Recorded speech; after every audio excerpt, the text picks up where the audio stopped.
Hello, welcome back to another episode of PeerCast. Today we'll be talking about anxiety, and I will be joined by a couple guests, but our special guest, her name is Elizabeth Montgomery. She is a doctoral intern at CAPS, and she is a veteran. So let's get this bad boy rolling.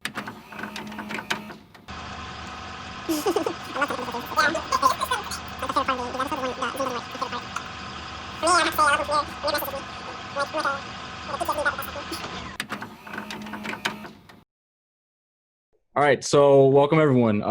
Go ahead and introduce yourselves. Hi guys, my name's DJ. I've been a peer educator for 4 years, and on my free time, I like to stream on Twitch. What's your Twitch name? GamerKanojo. So it's twitch.tv/GamerKanojo, GamerKanojo on Instagram, GamerKanojo on all gaming platforms. Add me, let's game.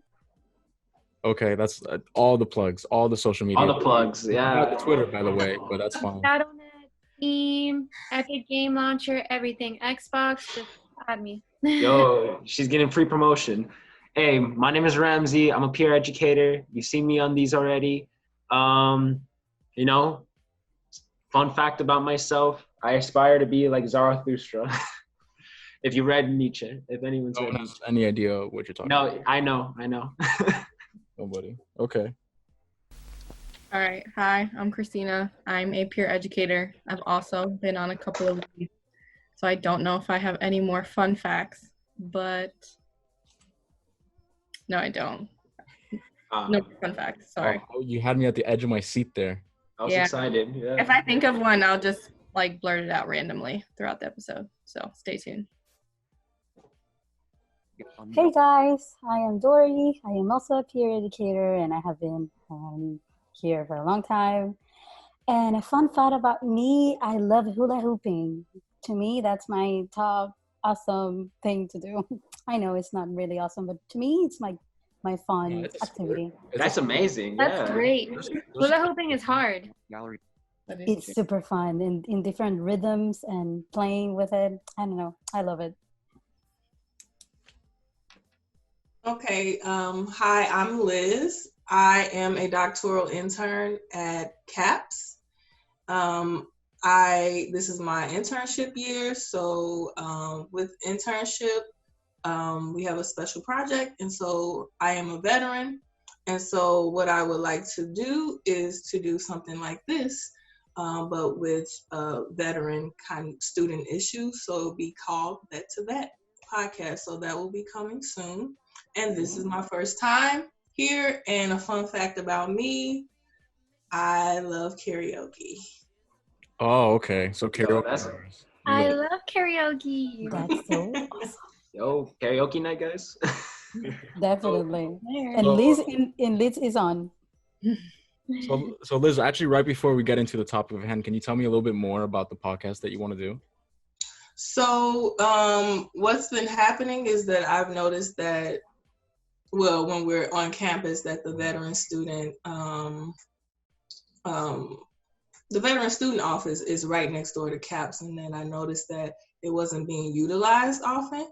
And so what I want to do is just kind of bridge the gap, give information about resources that are available at both CAPS, and I think also within that building, I don't think that there's a lot of information, and just try to kind of build the gap, give information, also get information provided, kind of be that the bridge or the connector, whatever you want to do, but it's more so kind of a conversation piece and making sure that I get key people that are connected to the veteran student population.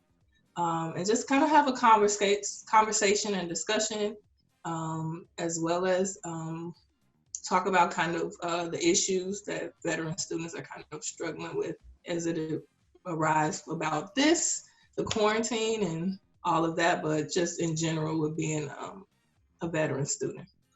So do you think talking about anxiety is just as important with veteran students as the students who aren't veterans? Yeah, I think. Segue, by the way. Huh? I saw that segue, by the way. I think that's a pretty good segue. That was a reach, but I'm gonna catch it and use it. That's how. Somebody finally called him out. So I was like, what's happening here? But I got it. I can catch it. So, yes, I do think that anxiety is something that veterans will definitely struggle with. They talk about it. I think anxiety stems from a lot of things, a lot of trauma. I think also about anxiety can stem from not really expressing how one feels. And so if you keep all that balled up and you don't talk about it or talk about it with anyone, it's sitting there. And so I think anxiety is just that's just kind of the form that anxiety also with I think culture as well, depending on different cultures, anxiety, having somatic symptoms and anxiety kind of go hand in hand. Definitely within kind of the Latino, Black community, I think that anxiety is but it's used in different terms and probably different cultures. I know in the Black community, people say my nerves are bad, but really that's anxiety. So it's actually interesting that you said that really is anxiety. So I personally, I've always wanted to ask the question because I feel like I've experienced something that I can't really put a finger to, and I don't really know if it's anxiety or not. So I guess how does one tell if what is anxiety, right? So what does that feel like for someone? There's a number of symptoms. Sometimes people can feel keyed up, meaning like just feeling like they're gonna explode, just tight, tense. Just, when someone is in a space and they're just like really uptight, they don't loosen up. It can feel that way. Sometimes people can feel that in social settings. Some people are so anxious that they're crying, and it may be uncontrollable. There can be heart palpitations. I think you did bring up a point that it's important to have language, but it's also important for the person to be able to describe what's happening for them in their own way. And I think me being kind of in the mental health field, like, yes, I have the language, I have the terminology, but someone coming in, I have to listen to what they're saying. So if someone is saying that they feel disoriented in some way and they don't know what's happening, what's going on, so I'll start to name certain things like, is there shortness of breath? Do you feel like tightness in the chest? Does your stomach hurt? Because sometimes it can be a stomach ache. Are you having headaches? Are you struggling with falling asleep or staying asleep? Do you have like racing thoughts where you just cannot shut it off? And then I think it's also important to normalize anxiety because we all have it. And then I think some people just suffer more than others, but we do all have it. And so it's really kind of learning how to cope with it and get to kind of what's happening underneath all that. Like, what are you anxious about? And I think that that's what's more so important. That's kind of what I will work on with a client in therapy. Okay, so the reason I ask is because sometimes I don't necessarily know if when I'm experiencing anxiety, like for example, let's say it's a party situation and I don't really know anyone there and I don't feel this like it's almost like I suddenly get depressed. It's not that I feel like anxious, like, see, I can't even come up with a word for it, It's more so of a feeling of I don't feel like I feel like I shouldn't go, but I want to go at the same time. So it's like there's a little internal. So I don't really know. It's like a panic, right? Well, no, it's more like a sad thing. It's not like a panic, which is why sometimes I'm like, am I anxious about this or is something else going on? Well, I guess you got to ask yourself what is coming up. If you're sad about it, is there a fear attached to it? To going to a party, is there a fear? Fear of rejection, fear of all, like it bringing up, when you go to like social gatherings, that can bring up a lot of things. Sometimes people get sad because they don't feel comfortable going to a party, which I think is also normalizing a lot of these symptoms or a lot of things that happen, or things that we feel that's like human. Like sometimes you do get nervous going to a party, and it can bring up feelings of sadness.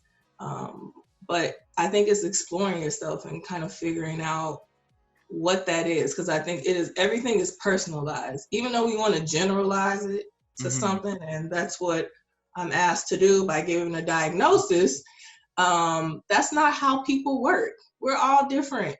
And so it's really kind of individualizing like what's happening and exploring kind of the self.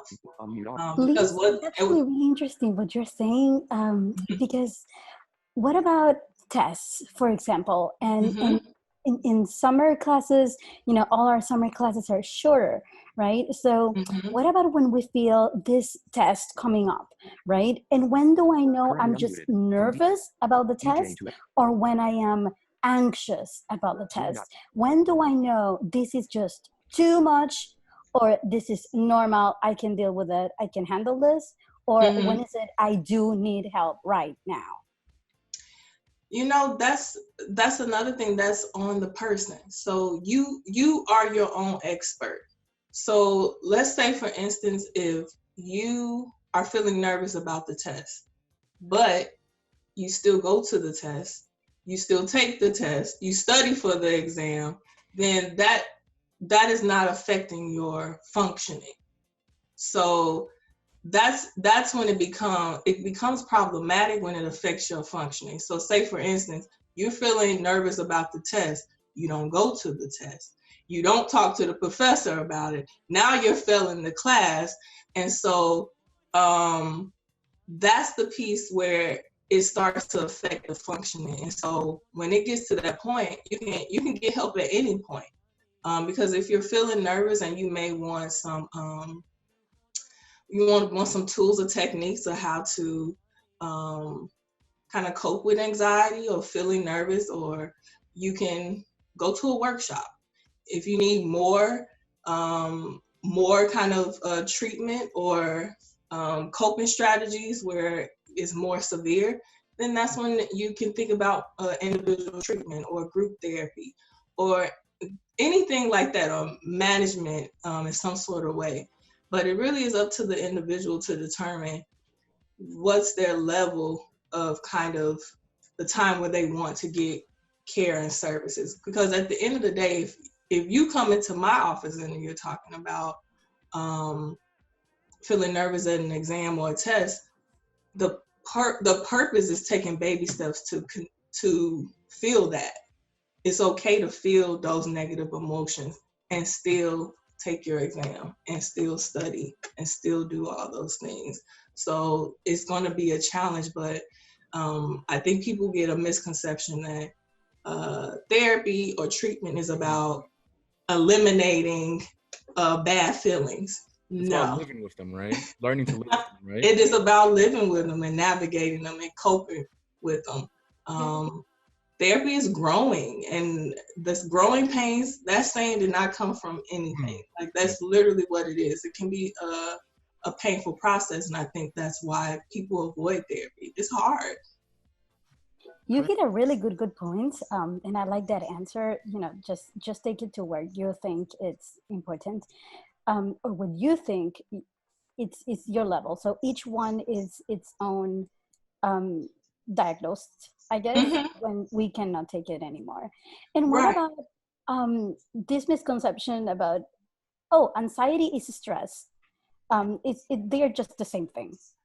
Is it true? Or it is just anxiety a bit more than that? Or it is just a stress badly managed? I think I live in a world where everything is on this spectrum. That's kind of how I see everything.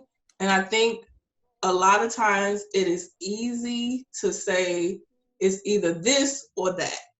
And I don't think that if someone is stressed, it may not necessarily, anxiety may not be a symptom of that. If someone has anxiety and stress, the stress may not be a culprit of that anxiety. It can be something else. Or the stress could be a symptom of the anxiety. It really, the fact of the matter is that I think oftentimes people are looking for this one solution or this one way. That is not, yeah, that's not how it goes. It's really about being on the spectrum.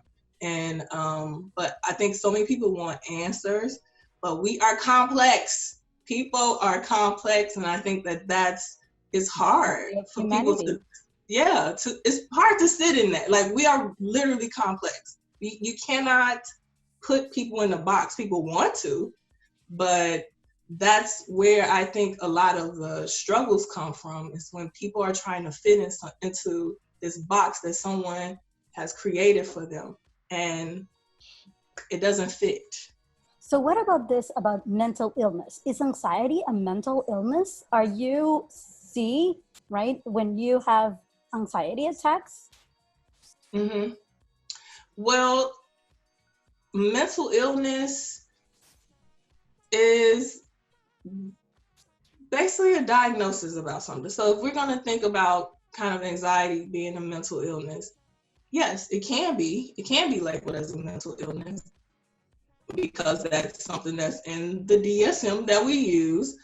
But it also can be just something, if we're going to use it as a term of being anxious or having anxiety, it also can just be something that is normalized. But I think it depends on the suffering of the person. There's a difference. Like, I can feel anxious at times if I'm doing a speech or if I'm taking a big exam.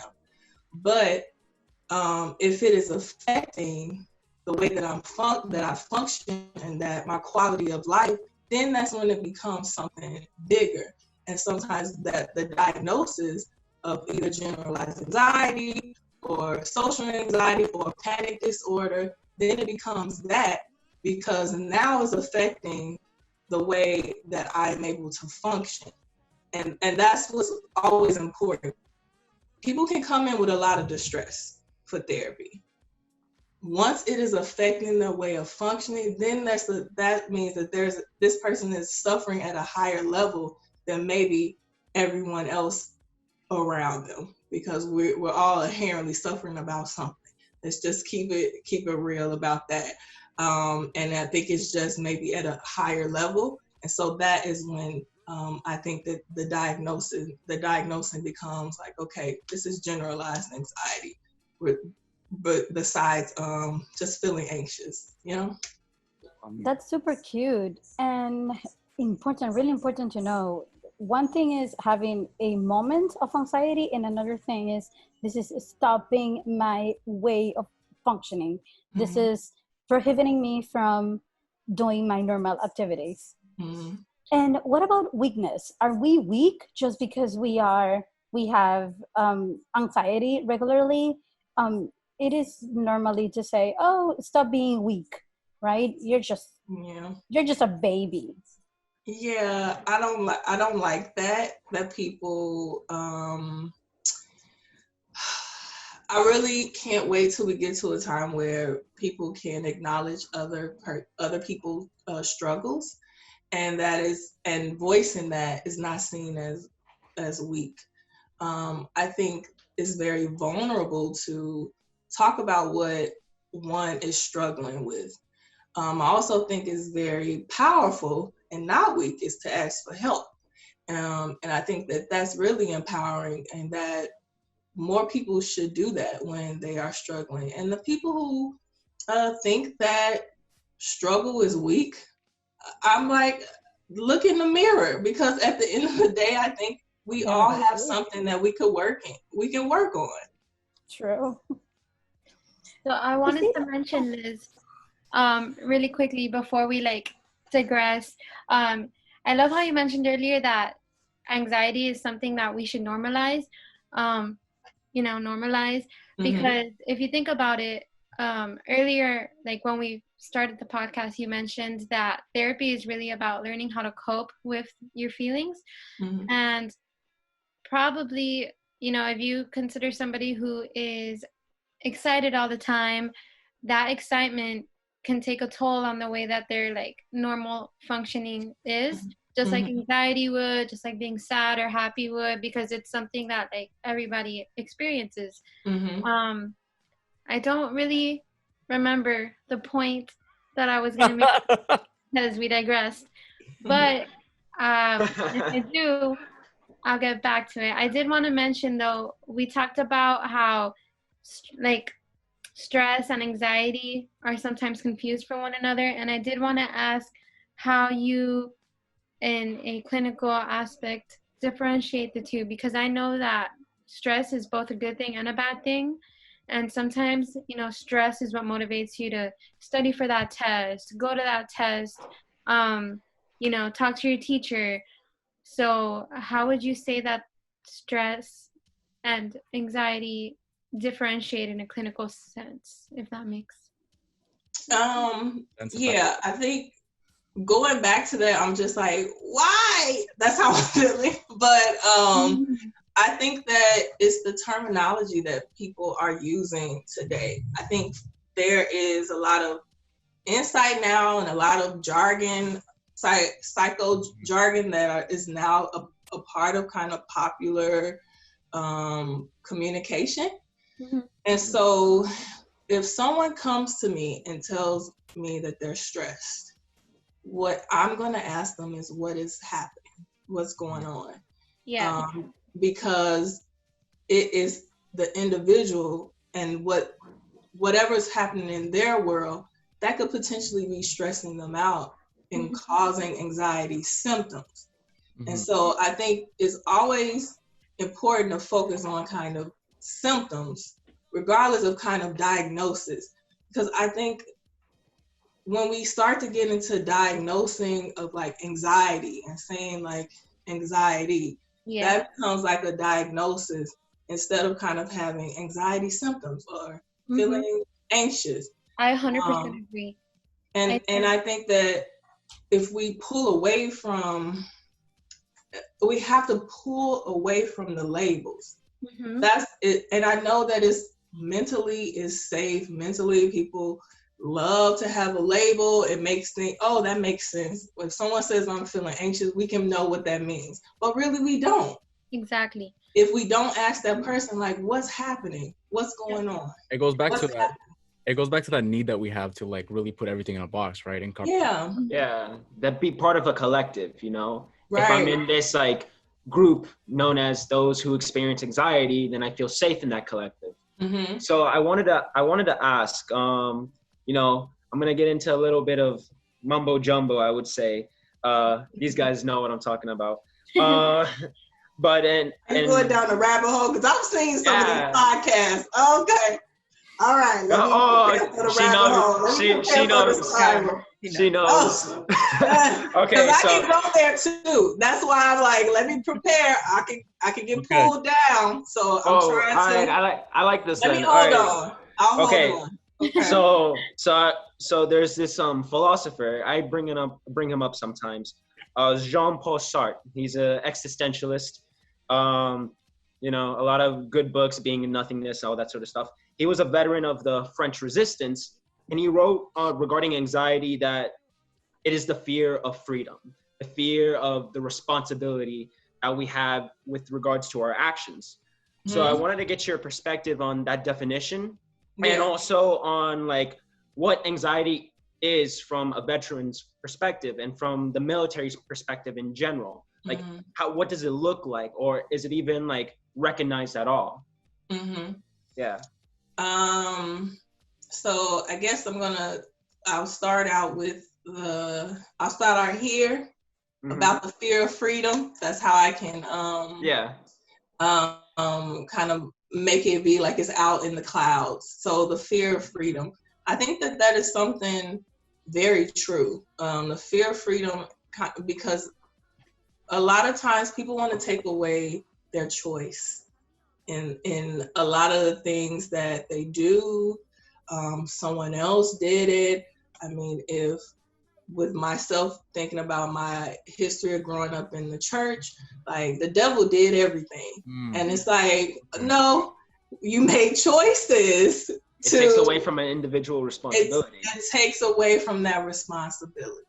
And so when I think that that's a huge thing, definitely in kind of society. I think a lot of that is in kind of different cultures where it is this fear of having choice and taking ownership and onus of the self.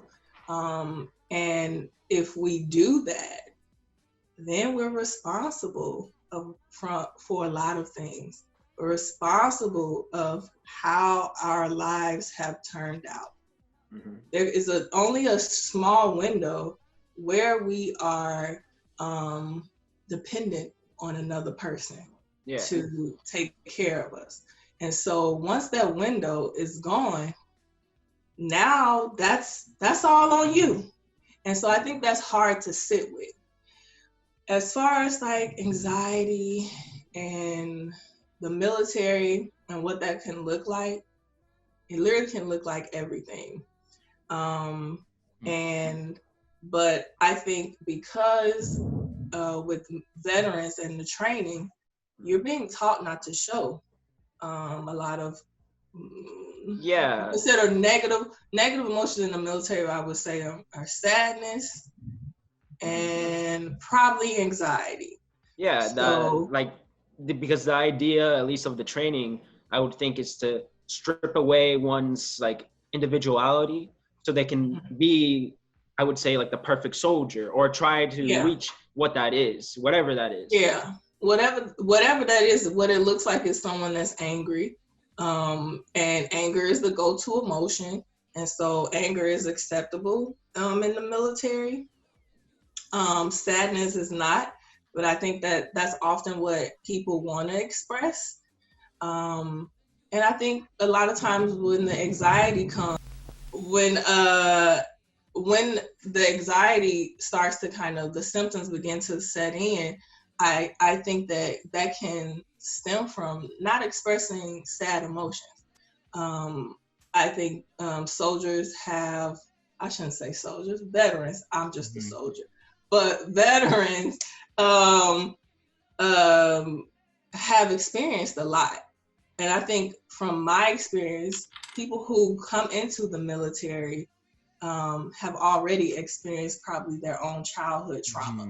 And so then they come into the military kind of looking for this camaraderie and then this sisterhood, and realizing that they're about to get another compounding trauma on top of that. And then they may potentially go to war. So then that's another trauma on top of that. And no one's expressing that. Wow, Lisa, that's so deep. Let's back up a little bit, because that's something that many people think. Oh, you have anxiety, so you might have had a traumatic childhood. You might have experienced traumatic things in your life. That's why you have anxiety. Is that true? And I want to pull away from kind of the diagnosing or saying that because someone has experienced something, then this is what it is. Yeah. I don't want to continue down that path, because that's not how I think.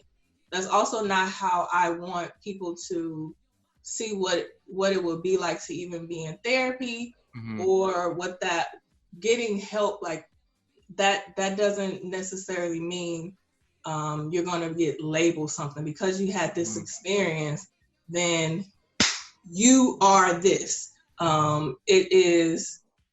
It's not, even if someone has a diagnosis, that's not the person. And so I think that's the framework that I like to think from, and that I like to share about experiences of people. And I think that goes back to what you were saying earlier about people being complex. I mean, if we were simple, things would be different, right? But I think there's a lot of weight in saying that individuals aren't a diagnosis, essentially, because I think really powerful deal with these things, but they aren't those things. Exactly.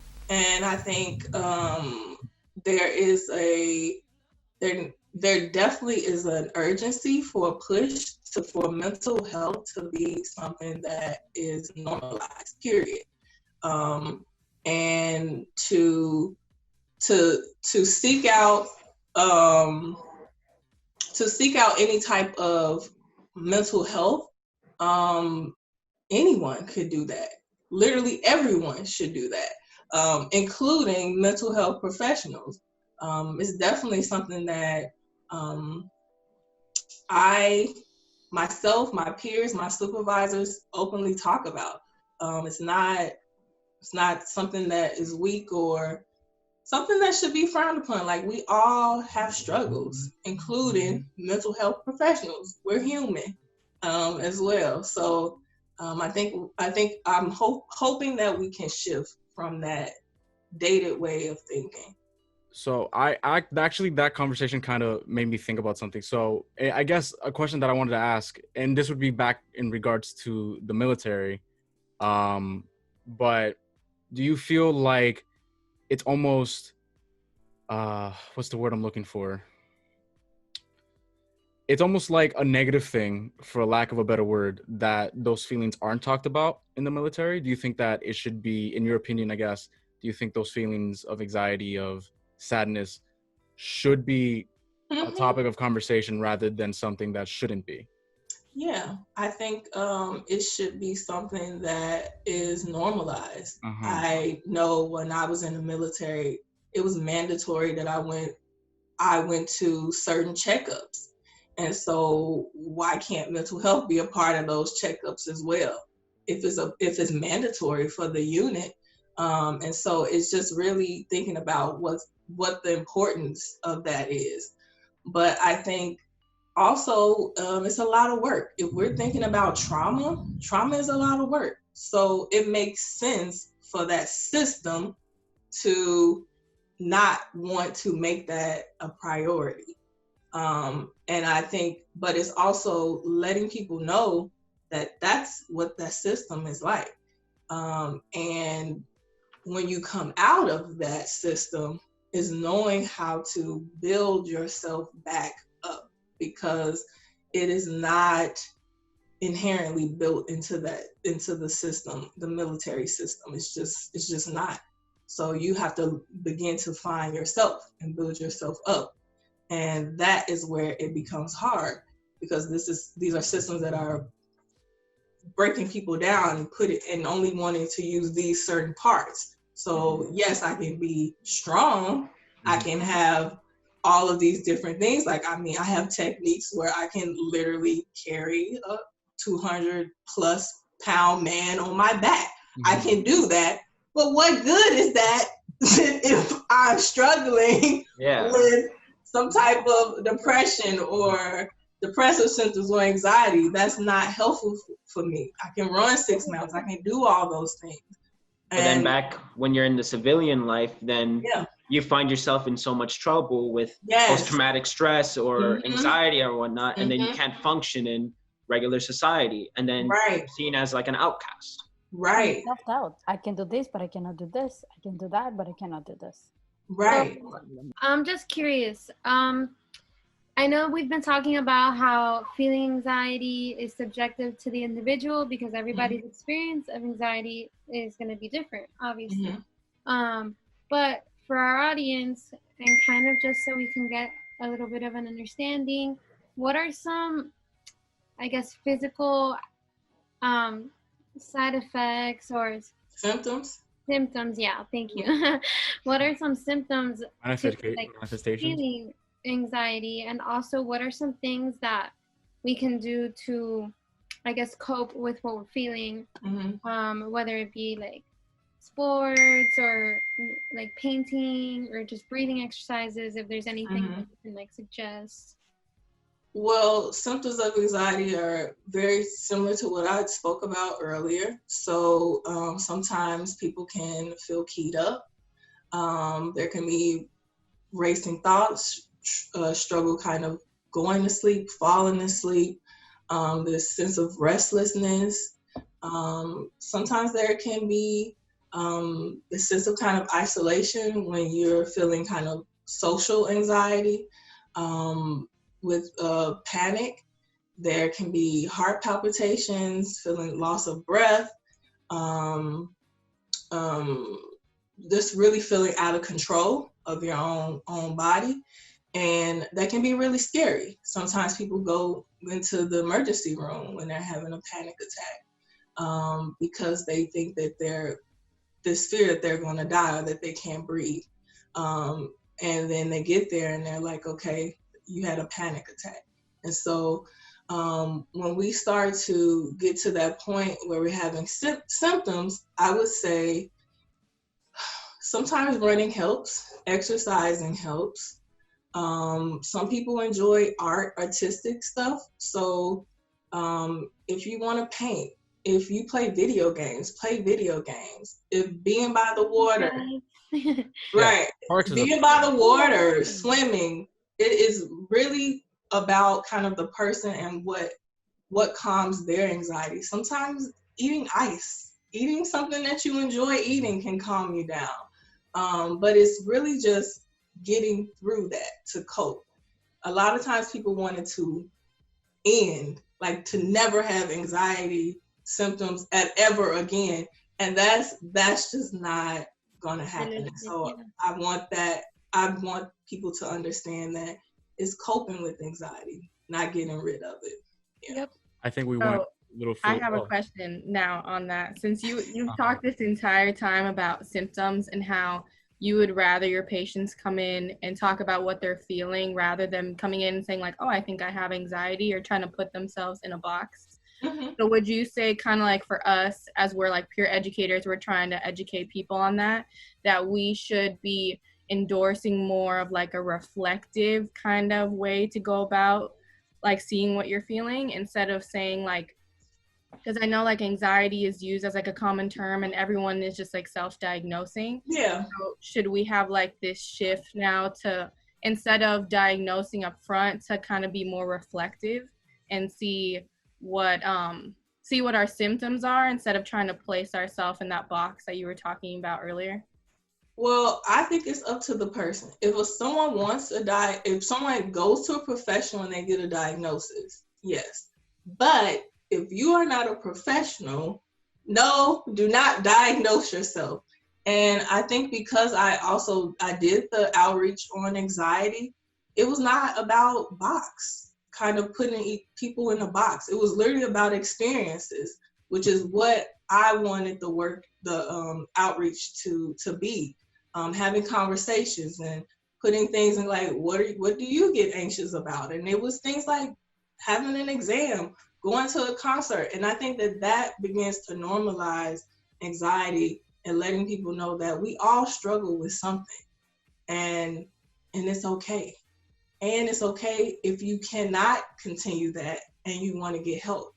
And so I think I want to make that a thing where it's not about that. It's about having a conversation. Because anxiety, someone says that, like I said, you have anxiety, I have anxiety. What does that mean? Mm-hmm. What does that mean to that person? And that's what's important to me. Yeah. So I think there's a common theme where it's about it's really about accepting that these things happen, right? Mm-hmm. Like just kind of to wrap up here now, I guess it's kind of a common thing that we have, that it's not about getting rid of anxiety, right? It's about more so learning to live and learning to cope with it, and understanding that just because you have these feelings, it doesn't make you not doesn't mean there's something wrong with you. Right. I think to a certain extent, a lot of us feel the same things, just to maybe different levels. Mm-hmm. And then different things make us feel different ways. Right. But I think when it comes to those, I think the core of that is really the same for everyone. It's just the levels to how we can feel something, right? Something like that. Yeah. I think I got my point out. Right. Yeah, I agree. Feel alone. It can feel lonely, and that's where it becomes the problem, where you think you're suffering alone and in silence. Okay. So, and then I guess with that, we'll go ahead and wrap this bad boy up. Does anyone have any final thoughts, concerns, feelings on anxiety, anything like that? Any last notes that you would like to? No. All right. Cool. So perfect. So with that, we are done. Thank you all for joining us. Thank you, Elizabeth. Thank you, Ramsey, Dory, DJ, and Christina. But before we go, so Liz, can you tell me when does your podcast release, or do you have a release date yet? Or I'm wanting to do it the week of Memorial Day, but we'll see what happens because that's very soon, right? Right. Okay, so Liz, there's a tagline at the end of all of our episodes. I always tell everyone to remember that you're not alone. So you don't have to do it with us, but you can if you want to. So, all right. So and remember, You're not alone. not alone. Okay, Not alone. That's fine. No, we always butcher it. We always mess it up.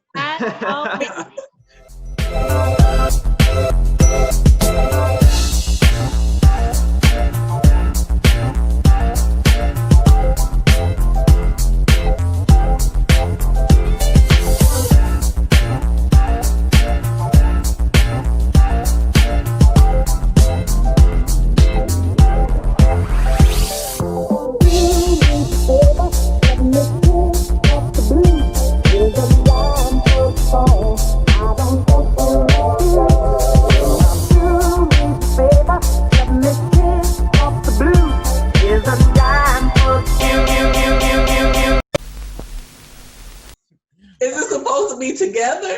Yeah. Yeah, Oh. but you gotta do the 3, 2, 1. Yeah. Absolutely. But he doesn't do it. He That's the never perfect does it. That's the perfect ending. All right, so we're good. With that, we're good. We went over the time limit just by a little bit, not that crazy. But no, man, thanks. Thanks for everyone who came.